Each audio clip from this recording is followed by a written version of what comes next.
The night my life ended, the television was congratulating everyone except me. Smiling anchor stood in front of a glowing market chart and called it the greatest 15-year bull market in modern history. Stocks had climbed, real estate had exploded, unknown startups had become household names. Ordinary people, she said, had changed their lives by entering early and staying patient.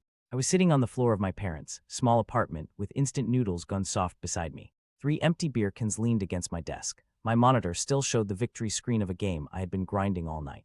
In that game I had resources, I had timing, I had a plan. In real life I had nothing. My name was Haruto Sato. I was 35 years old, unemployed, single, and still living in the room I had promised to leave before I turned 20. The anchor said people who entered early are now calling this the easiest wealth cycle of their lives. The easiest wealth cycle. That sentence hit harder than any insult because I remembered the signs. Not as useful knowledge, not then. Back then, every warning and opportunity had looked like background noise. Warehouse district people mocked because the trains were bad later, became a luxury zone. Small payment company everyone called overvalued became part of daily life. Remote work tool people laughed at became necessary. Crash scared everyone into selling, right before the next climb began. I had watched all of it happen from this room. The world had been handing out signals for 15 years, and I had been chasing fake levels on fake characters because real life already felt too late. Behind my door, my mother coughed in the kitchen. My father lowered the living room television, probably because he thought the sound would bother me. That hurt more than shouting. They did not shout anymore. They had passed shouting years ago. Disappointment becomes quieter when people run out of hope. I looked at my reflection in the dark window. Pale face, tired eyes, bad posture, a man who had become exactly what he hated seeing. If I had known, I whispered, just once, if I had known early enough. That was when the room changed. The game screen flickered, the television sound dropped into a low hum. The blue-white panel opened in front of my face, sharp enough to make me kick over 2 cans as I stumbled back. It did not look like a website, it did not look like a game menu. It hovered in the air, silent and clean, as if reality had finally loaded an option screen. System message. Do you wish to be reborn? Yes or no? For a long moment, I did not move. My first thought was that I had finally broken something in my head. My second thought was worse. What if I had not? Panel waited above the noodles, beer cans, and market chart that had just judged my entire life. No angel explained it, no warning appeared, no promise came with it. Just one question, yes or no. And for the first time in years, tomorrow was not asking me to endure it. Yesterday was asking if I wanted to steal it back. Before I answered the panel, I understood exactly why it had appeared in that room. My life had become a routine built around avoidance. I knew the sounds of my parents' apartment better than I knew any workplace. My mother's slippers in the hallway. My father's keys near the door. The short pause before one of them almost knocked, and the longer pause after they decided not to. They were not cruel people, that made it harder. Cruel parents would have given me an enemy. Mine gave me meals, quiet concern, and the kind of patience that made failure feel heavier every year. I had not always been hopeless, I had been average. Average grades, average dreams. Average belief that life would eventually begin because adults always talked as if it did. Then one exam went badly, one part-time job ended badly. One interview became 3, then 10, then none. The world did not collapse, it simply stopped inviting me forward. Games were easier. Games told you the rules before they punished you. Games gave experience for grinding. Games let you fail, restart, farm resources, learn patterns, and wait for the right opening. Real life only sent bills. So I became good at things no one respected. I could watch a game economy for 12 hours and know when a rare item would spike. I could save weak resources until other players panicked and sold theirs. I could study a boss pattern until an impossible fight became routine. I knew how to wait. I knew how to read systems.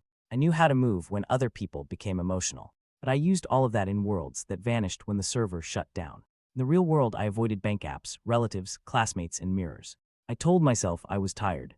Then I told myself I was unlucky. Then I stopped explaining it all. Still, regret has a memory of its own. I did not know exact stock prices. I did not know secret formulas. I had never been a professional investor. But I remembered broad shapes because each one had stabbed me later. The cheap district that became expensive. The mocked platform that became obvious. The panic that became a buying opportunity. The phrase that always came after the news articles. Anyone who entered early would have won. That was the part I could not forgive. I had been alive. I had been awake enough to notice. I had simply been too ashamed, too scared, and too used to losing to move. My father once told me that talent without movement turns rot. I hated him for saying it. Then I proved him right. So when the blue-white panel asked if I wanted to be reborn, the answer was not born in that second. It had been forming for 15 years. Maybe the panel was a hallucination. Maybe it was a trap. Maybe I was only a failed man reaching for another escape. But a life like mine does not end in one dramatic moment. ends in thousands of mornings where you promise to change and do not. I looked toward the door where my parents slept on the other side of my shame. Then I looked back at the panel. The cursor hovered over no. My hand moved to yes. I expected thunder, pain, a flash bright enough to make the choice feel grand. Nothing happened. The panel disappeared. The television volume returned. My room stayed my room, and I was still Haruto Sato, 35 years old, surrounded by cold noodles and empty cans. For 1 second, shame burned hotter than hope. Of course, even a miracle had looked at me and changed its mind. I crawled onto the futon without cleaning anything. The last thing I saw before sleep took me was the market chart on television, still climbing like it had somewhere better to be. At first, rebirth felt exactly like failure. I woke because sunlight hit my face. Not the weak gray light that squeezed through my old curtains. This was clean morning light, bright enough to hurt. The room smelled different too. Less stale. Less like dust, beer, and a door that had not been opened properly in years. My first thought was that my mother had cleaned while I slept. My second thought was that my body was wrong. The futon was too low beneath me. My hands were too smooth. My breathing was too light. When I sat up, my back did not ache, my stomach did not fold, and my knees did not complain. I moved like someone had removed invisible weights from my bones. I stumbled to the mirror on the closet door. A 19-year-old stared back. Lean body, clear skin, sharp eyes. The kind of face I would have hated in my first life, because it looked like the world opened doors before it even knocked. I touched my cheek. The boy in the mirror touched his. Then the memories hit me in broken pieces. Ren Takahashi, 19 years old. University student. Part-time convenience store worker. Lives with his mother and younger sister. My knees almost gave out. I was not Haruto Sato anymore. At least not outside my own head. Phone buzzed on the desk. I grabbed it so fast I almost dropped it. The date on the screen made the room tilt. 16 years earlier. Not a similar world, not a fantasy kingdom, not a dungeon. The same country, the same economy. The same market cycle before it became history. The impossible panel had not sent me to heaven. It had sent me to the beginning of the chart. Then the door slid open. A girl in a school uniform stood there holding a towel. Her eyes were narrow, sharp, and already suspicious. "Ren," she said, "why are you staring at yourself like that?" My throat closed. Yui Takahashi. Ren's younger sister. The name arrived with the same strange certainty as the others, but it did not bring comfort. It brought pressure. She was real. She expected a brother. And that brother had apparently been standing frozen in front of a mirror like a stranger. I forced a smile that felt borrowed. I told her I had slept badly. Yui did not argue. She tossed the towel at me and said breakfast was almost ready. That was my first lesson in the second life. A miracle does not give you time to be amazed. It gives you a role and punishes you if you cannot play it. At the kitchen table, Ren's mother apologized for the thin breakfast before anyone complained. She smiled too quickly, the way people smile when they are trying to hide numbers in their head. Then I saw the envelopes near the rice cooker. Rent notices, late fees, a final warning folded under a chipped magnet. My new family was close to losing the apartment. The fantasy of youth and beauty lasted less than 1 hour. By the time Yui left for school, I had confirmed 3 things. The year was real. The market had not exploded yet. And if I did nothing quickly, the first people I failed in this timeline would be the ones already calling me family. I stood in the hallway with the rent notice in my hand and my new name printed on the paper. Ren Takahashi. A second life. A new face. No money. And 16 years of broken future memories pressing against my skull like a map drawn in smoke. The first thing I did was not buy anything. That would have been stupid. Younger man with a handsome face might have believed destiny owed him success.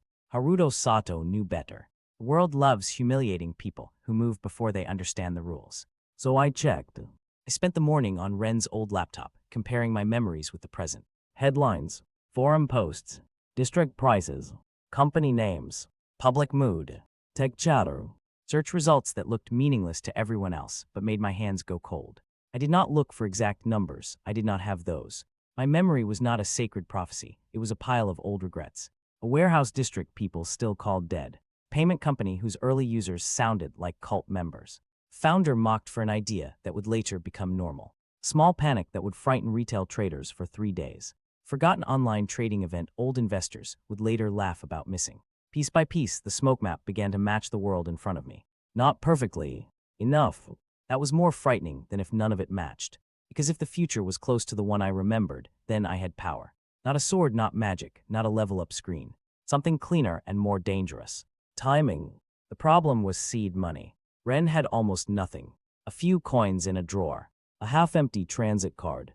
Part-time convenience store shift that paid just enough to insult the person receiving it. The apartment needed money soon, not after some glorious rise. So I worked. I bowed to customers, stocked drinks, cleaned spills, smiled at drunk office workers who called me pretty boy and told me to enjoy youth while it lasted. Every coin went into a small account. My manager laughed when I refused to buy a snack after a long shift. A coworker asked if I was saving for a date. I said I was saving for an opening. He laughed harder. At night, Yui found me at the kitchen table with receipts, printouts, and 3 browser tabs open to a tiny social trading platform no serious investor respected. She asked when I had started caring about money. I answered too quickly. I said people should care before money becomes an emergency. Her face changed by 1 careful degree. Ren Takahashi should have complained, joked, or waved her away. Instead, I had spoken like a man who had already lived through the consequences. Yui did not press. That was worse. Sharp people save questions until answers cannot escape. The event I remembered was small. A short-lived trading competition tied to a platform partnership. Most people treated it like a gimmick. But a pricing error, a user surge, and 1 acquisition rumor had once turned tiny positions into enough money to matter. In my first life, I had scrolled past a forum post about it while eating noodles. Someone had written, even a convenience store paycheck could have saved you if you were early. This time, I was the convenience store paycheck. The night before the event opened, I stared at the deposit screen until my eyes burned. It was not much money. In my first life, I had wasted more on games in a month. Here it was everything. A blue flicker appeared at the edge of my vision. System message. Timeline deviation rate. 0.1%. Then it vanished. The panel was not gone. It was watching. I should have stopped. I should have asked what the number meant. The rent notice was on the table, and Ren's mother had started skipping dinner while pretending she was not hungry. So I confirmed the transaction. Everyone else saw a poor 19-year-old gambling with pocket money. I saw the first crack in history. For 2 days nothing happened. That was the worst part. Games, waiting feels strategic because the screen keeps showing you numbers. In real life, waiting feels like being stupid in slow motion. The platform moved a little, then stopped. Forum mocked the event. 1 user wrote that only idiots and students were touching it. Another joked that a pretty boy with lunch money was about to learn what real investors already knew. I did not respond. Responding was for people who needed witnesses before results. But inside, I was not calm. My memory had never been tested like this. I remembered the event as a punchline from years later, not as a clean chart. What if the rumor started on a different day? What if the platform changed rules? What if my tiny move had already nudged the future? On the 3rd morning, the first alert came. User volume spiked. Then a partnership rumor hit.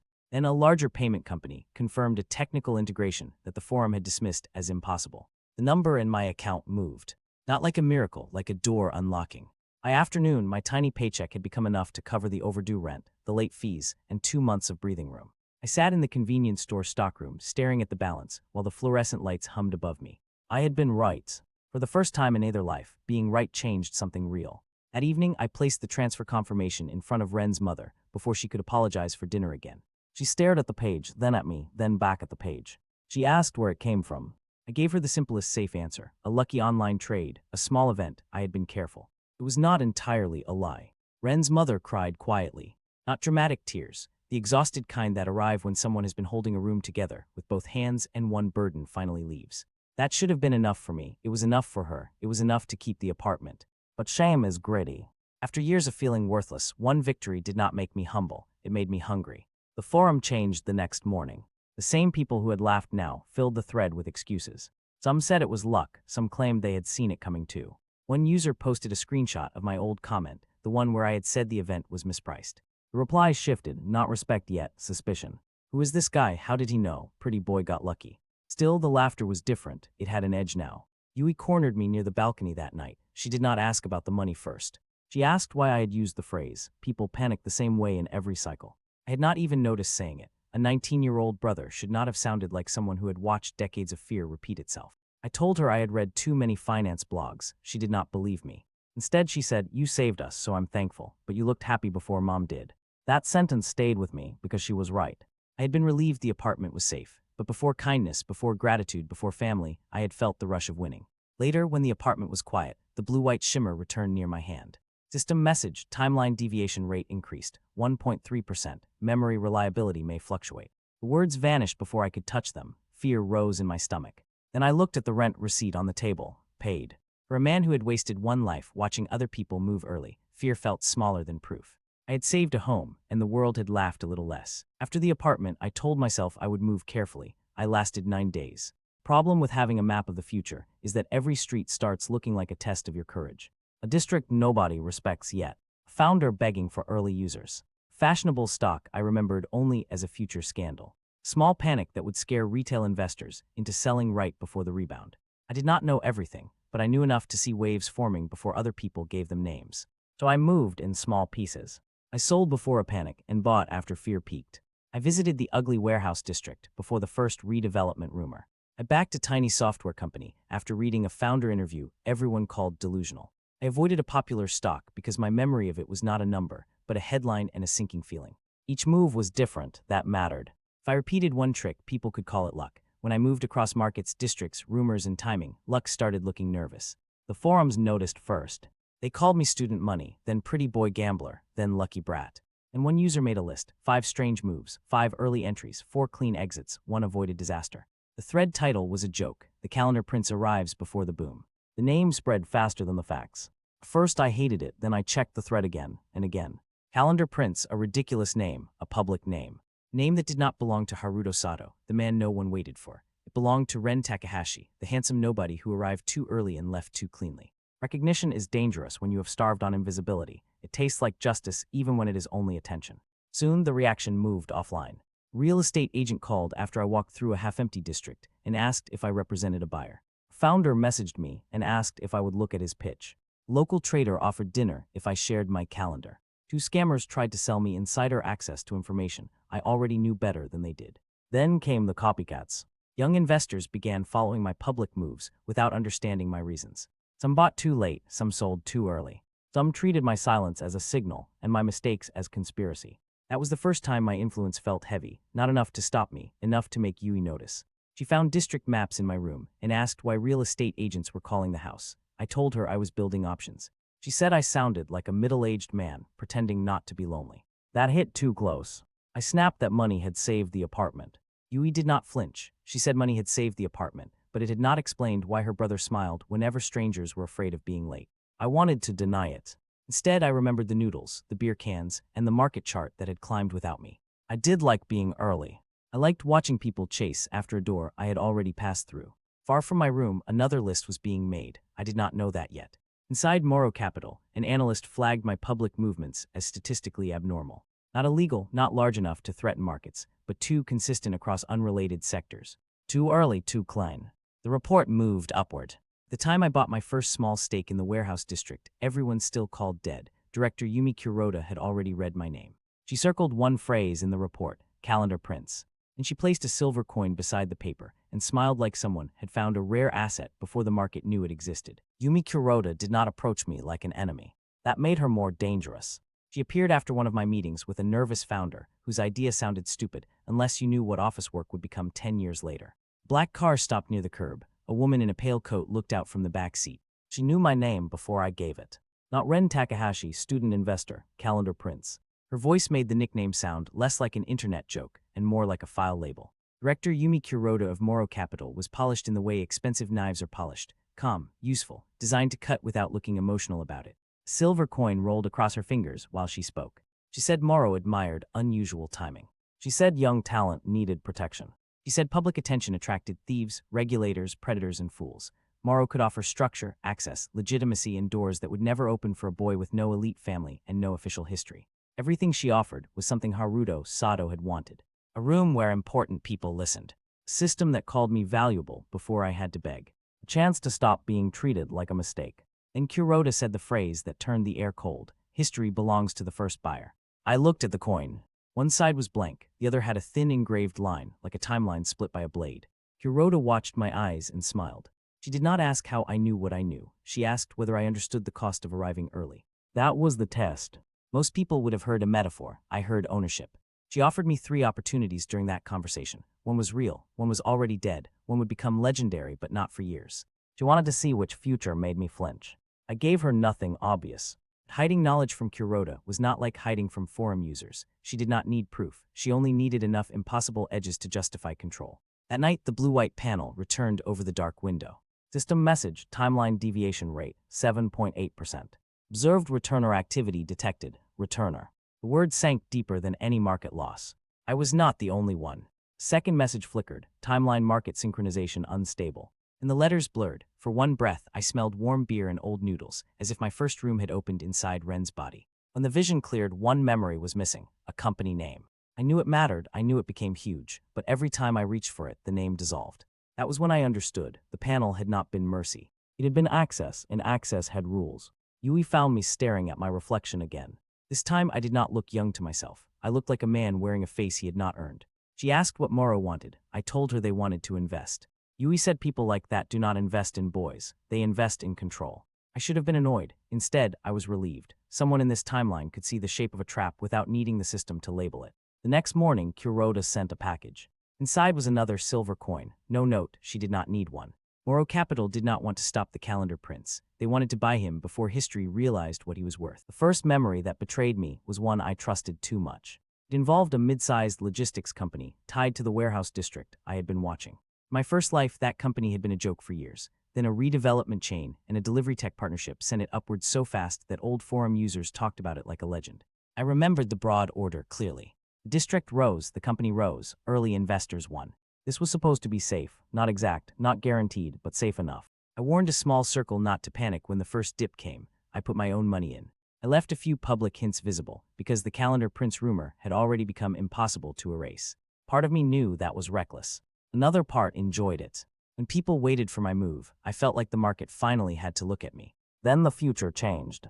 The partnership announcement came early, but from the wrong company. A regulatory complaint hit from nowhere. Then a moral-linked fund took a position that twisted the price movement into something I had never seen. The dip did not rebound, it widened. People who followed me too late started losing money. Not faceless rich traders, students, part-time workers, young office employees who had treated my posts like a shortcut to the life I was trying to build. One of them sent a message before deleting his account. He said he had used rent money because Calendar Prince was never wrong. I read that line until my eyes stopped focusing. The room felt smaller than my old one. I had not told him to do it. That was the defense my mind reached for first. Then Yui's voice cut through it before she even entered. You're going to say they chose for themselves. She stood in my doorway with her arms folded, not angry in the loud way. Worse, angry in the disappointed way I recognized from my first life. I told her the market had deviated. I told her Moro had interfered. I told her the pattern should have held. She listened. Then she said, you keep saying pattern when you mean people. That silenced me. Because she was not arguing about finance. She was arguing about how I had started seeing the world. In my head, the logistics company had been a node. The district had been a future luxury zone. The panic had been a mechanic. The people following me had been noise around the signal. But the rent money was real. The fear was real. The deleted account was real. And Yui was looking at me like she was trying to find her brother behind my eyes. The system appeared without warning. System message, timeline deviation rate, 22.4%. Memory reliability degraded. Several memories struck at once, then collapsed. Company logo became a blank square. One district name became 3 possible districts. A crash I thought I remembered split into different months. My advantage was not gone. That was almost worse. It had become uncertain. Kuroda called that evening. She did not sound pleased. She sounded prepared. She said public volatility was dangerous for young independent actors. Moro had compliance teams, analysts, reputation managers, and enough capital to absorb mistakes. I did not have to carry the burden alone. The offer was control dressed as rescue. For 1 weak second, I wanted it. I wanted someone else to take the blame, someone else to read the numbers, someone else to make the future stable again. Then Yui turned to leave. I asked if she hated me. She paused in the hall and said she did not know who she was looking at anymore. That hurt more than the failed trade. By morning, the forums turned on me. Some defended me, some mocked me. Some said Calendar Prince had finally been exposed. Others said I had manipulated everyone from the start. My public name, the name I had secretly loved, became a weapon. For the first time since rebirth, I understood that being seen was not the same as being known. I had wanted the world to recognize my value. Instead, I had taught it to gamble on my shadow. I did not answer Kuroda for 3 days. That was not strength, it was survival. Every instinct from my first life told me to hide, close the laptop, avoid the forums. Let the storm pass, pretend the people I hurt were numbers moving on someone else's screen. But this time, hiding had a witness. Yui still made breakfast. She still went to school. She still answered Ren's mother when their mother asked if something was wrong. But she stopped asking me questions. For Yui, silence was not peace. It was a locked door. So I changed the only thing I still controlled, my method. The future could no longer be a script. It had to become a compass, a direction, not an answer. I rebuilt my process from the ground up. Every memory needed present confirmation. Every trade needed a reason that worked even if my old timeline was gone. Every public move needed a damage limit for people foolish enough to follow me. That last rule hurt because it forced me to admit they existed, not as noise, as responsibility. Yui did not forgive me when I explained. She asked what I would do for the people already hurt. I wanted to say I could not save everyone. The words tasted like Moro. So I started smaller. Under the calendar prince name, I published a warning instead of a prediction.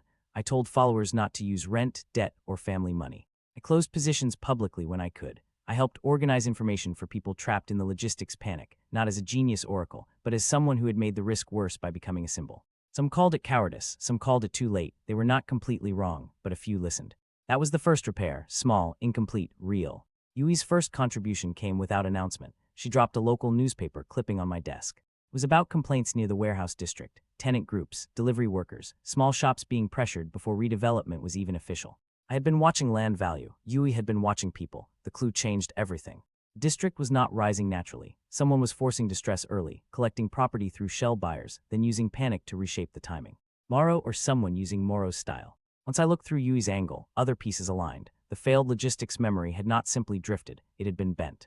Moro was not only predicting crashes, it was helping create them, then buying the fear first.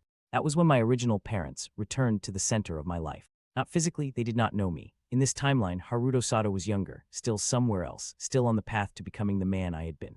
My parents were alive, working, worrying, unaware that a stranger named Ren Takahashi had searched their names at 3 in the morning with shaking hands. Moro's next pressure wave would hit small households hardest, people like them, people with savings too thin to survive engineered panic. I could not walk into their home and say I was their son from a ruined future. So I protected them in the only way I could, quietly.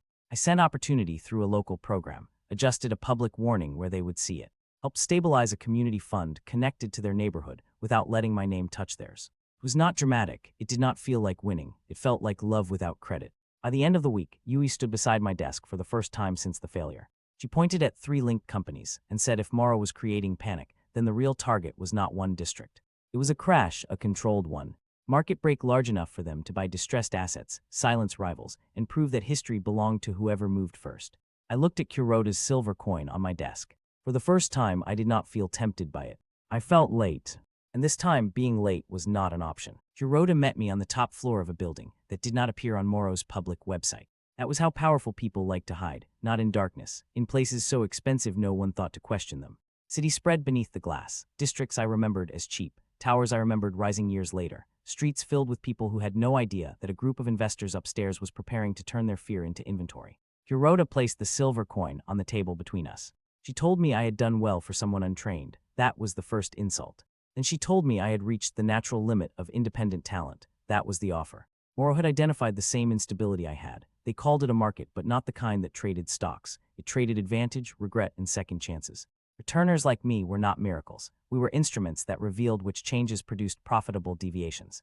Some burned out, some lost their memories completely. Some were bought early and lived comfortably. Kuroda said comfortably like it was mercy. Then she showed me the crash plan. Not directly, people like her never handed over guilt in a folder. She showed me enough. Shell companies, pressure points, false rumors, liquidity traps, distressed neighborhoods, public narratives ready to launch. Moro would create fear, then rescue the market it had wounded. Politicians would call it stability. Media would call it a correction. Ordinary people would call it the month they lost everything. And she wanted me inside. She said my memory was failing because I was fighting the structure alone. Moro could stabilize access, feed me cleaner signals, protect Yui and Ren's mother. Then she added that they could protect the original parents I had been hiding in public records. My blood went cold. She knew, not everything, enough. The old Haruto inside me almost reached for the offer. Wealth, status, safety, recognition, a seat at the table before anyone could laugh at me again. Everything I had wanted in that dark room. Then my phone buzzed, one message from Yui. Not advice, not a plan, just a sentence. People are not outcomes. I stared at those words until the city below stopped looking like a chart. Kuroda saw my hesitation and smiled. She thought she understood it. She thought I was calculating price. I was remembering a rent receipt, a deleted message from a follower, my mother's cough behind a closed door in the first life, my original parents alive and unaware, Yui looking at me like saving the apartment might have cost her brother. System appeared across the glass. System message, timeline deviation rate, 46%, memory reliability critical, warning, high-impact intervention may erase predictive continuity. There it was, the bill. If I moved against Moro at the scale required, the future I remembered would break beyond repair. The map that made me special would burn. Kuroda rolled the coin toward me. She said history rewarded first buyers, not sentimental ones. I picked up the coin. For 1 second, she looked satisfied. Then I set it on its edge and flicked it back across the table. I told her she was wrong. History did not belong to the first buyer. It belonged to everyone forced to live inside the purchase. The move began before I left the room. Yui had already sent tenant data to journalists who cared more about patterns than headlines. The founder I had backed in my early rise used his platform to expose suspicious transaction clusters. Followers I had warned after the logistics failure became witnesses instead of copycats. Some still hated me, but they hated being used more. I released my own records, not everything, enough. Enough to show Mara-linked funds moving before rumors they should not have known. Enough to show shell buyers pressuring districts before public redevelopment. Enough to make regulators, rivals, and ordinary investors look in the same direction at the same time. Morrow adapted quickly, of course it did. False statements hit the forums within minutes, my accounts were flagged, friendly contacts vanished. Rumor spread that Calendar Prince had manipulated the entire market and was blaming institutions to escape consequences. For a moment it worked. Then the present saved me where memory could not. Delivery worker from Yui's clipping posted proof of coordinated evictions. Small shop owner showed letters from shell buyers. Rival fund happy to wound Morrow confirmed abnormal positions. The founder's platform stayed online long enough for the evidence to replicate beyond control. My memories blurred as the crash plan broke. I lost 3 future companies in one breath, then a district timeline, then a crash date. The old map tore inside my head like wet paper. I nearly collapsed in the stairwell while alarms sounded through the building. Not fire alarms, financial alarms, the invisible alarms rich people hear when control slips. Hiroda caught up before I reached the elevator. For the first time, her calm had edges. She said I had no idea what I had destroyed. I told her that was the point. The market opened into chaos the next morning, but not the clean chaos Morrow had engineered. Their positions were exposed too early, their rescue narrative collapsed, competitors attacked, regulators announced inquiries. Forums that once mocked me filled with screenshots, arguments, fear, and awe. Calendar Prince had moved again, but this time, no one could tell whether I had predicted the future or shattered it. Yui found me outside our apartment after the worst passed. I was sitting on the steps because I did not trust my legs. She did not hug me. Yui was not that simple. She sat beside me and asked what I had lost. I tried to remember the first company name that had blurred. Nothing came. Another memory followed. Gone. A whole piece of the future had disappeared from me. I told her I lost the easy road. Yui looked at the morning sky and said maybe easy roads were how I got lost the first time. That should have hurt. Instead, it felt like being allowed to breathe. Morrow's crash did not happen the way they planned. People still suffered. Markets do not stop bleeding because one person chooses better, but the worst version was broken. The mechanism was exposed. The timeline moved somewhere I had never seen. For the first time since rebirth, the unknown did not feel like failure. It felt like a future that had not been stolen yet. Afterward, everyone explained me wrong. That was almost comforting. The forums called me a whistleblower, a manipulator, a hero, a fraud, a genius, and a curse. Some said Calendar Prince had saved the market from a hidden crash. Others said I had caused the panic and changed sides when I saw a better trade. No one knew the full truth. That was safer. Morrow Capital did not disappear. Companies like that do not vanish because one plan breaks. They rebrand pressure, sacrifice divisions, move directors, bury coins in deeper pockets. Hiroda vanished from public view for several weeks. And one evening, outside a station, I saw a silver coin balanced on the edge of a vending machine. No note, no threat, just a reminder she was still out there. The difference was that I no longer looked at the coin like an invitation. I looked at it like weather. Dangerous, real, not divine. At home, Ren's mother noticed the changes without understanding them. She saw that Yui and I spoke differently now, not softer, more honestly. Yui still challenged me when my voice became too cold. She still asked who would be hurt by a plan before asking whether it would work. She did not fully trust me. That mattered. Easy forgiveness would have been another kind of fantasy. One evening, she placed tea beside my laptop and said I was more useful now that I was less certain. That was probably the kindest insult anyone had ever given me. My original parents remained the wound I could not close. I saw them once from across a shopping street. My mother carried groceries in both hands. My father walked half a step behind her, pretending not to watch whether the bags were too heavy. They looked younger than the parents I remembered, less tired, still carrying worries I had never bothered to understand. They passed within 10 steps of me. No recognition, no pause. Why would there be? To them, I was a stranger. I wanted to say sorry. Instead, I adjusted the community fund again that night and made sure their neighborhood would survive the next wave better than it had in my memory. It was not enough, but it was different. My future memories remained damaged. Some patterns stayed sharp, others had holes. Few contradicted each other so badly, I stopped writing them down as facts and started marking them as possibilities. That made me weaker in one way. But I had gained things Haruto never had. People who would question me before I became cruel. Reputation heavy enough to open doors and dangerous enough to make me careful. Method built on verification instead of worship. A reason to protect strangers who would never know my name. The Calendar Prince nickname did not vanish. It changed. Before, it meant Lucky Oracle. Now it meant someone who arrived early enough to matter and unstable enough to fear. I did not love the name anymore. I carried it. That was the new status of my second life. not victory, responsibility with a public face. The last message came on a quiet morning that felt appropriate. The first panel had appeared over beer cans and a ruined life. This one appeared while Yui complained that I was burning toast because I had been reading 3 reports at once. The blue-white light opened near the kitchen window, not large, not dramatic, clean enough to stop both of us breathing. System message, timeline deviation rate unstable, unregistered returner movement detected. Yui could not read all of it. I could tell from her face that she saw something, but not the same words I did. That was new, the system was leaking, or changing. Far away, another person had moved against the timeline, another regret-filled life, another buyer, another experiment. Maybe someone like me, maybe someone who had accepted Morrow's offer, maybe someone worse than both of us. For a moment, the old hunger rose again. Know first, move first, buy first, win first. Then Yui took the burned toast out of my hand and said my name, Ren. Not Haruto, not Calendar Prince. Ren, the name no longer felt borrowed. I looked at the panel until it faded, and for once, I did not wish it would tell me everything. My first life had ended because I kept waiting for tomorrow to become safe. My second life began because I thought knowing the future would save me. Now the future was damaged, open, and alive. I had money, but money was no longer the point. I had status, but status was no longer the cure. I had memories, but memories were no longer the master. Somewhere beyond my view, the timeline market was moving again. Morrow was still alive in the shadows. Other returners were stepping onto roads I could no longer predict. The world I had saved from one crash had become a battlefield where history itself could be pressured, priced, and stolen. But I was not the man eating noodles in the dark anymore. I was not the boy pretending luck was enough. I had burned the easy map. What remained was harder, a sister who would challenge me. Parents I could only protect from a distance, a public name I had to carry carefully. Future no one fully owned, and this time, when the unknown opened in front of me, I did not close my eyes. I chose to move forward awake.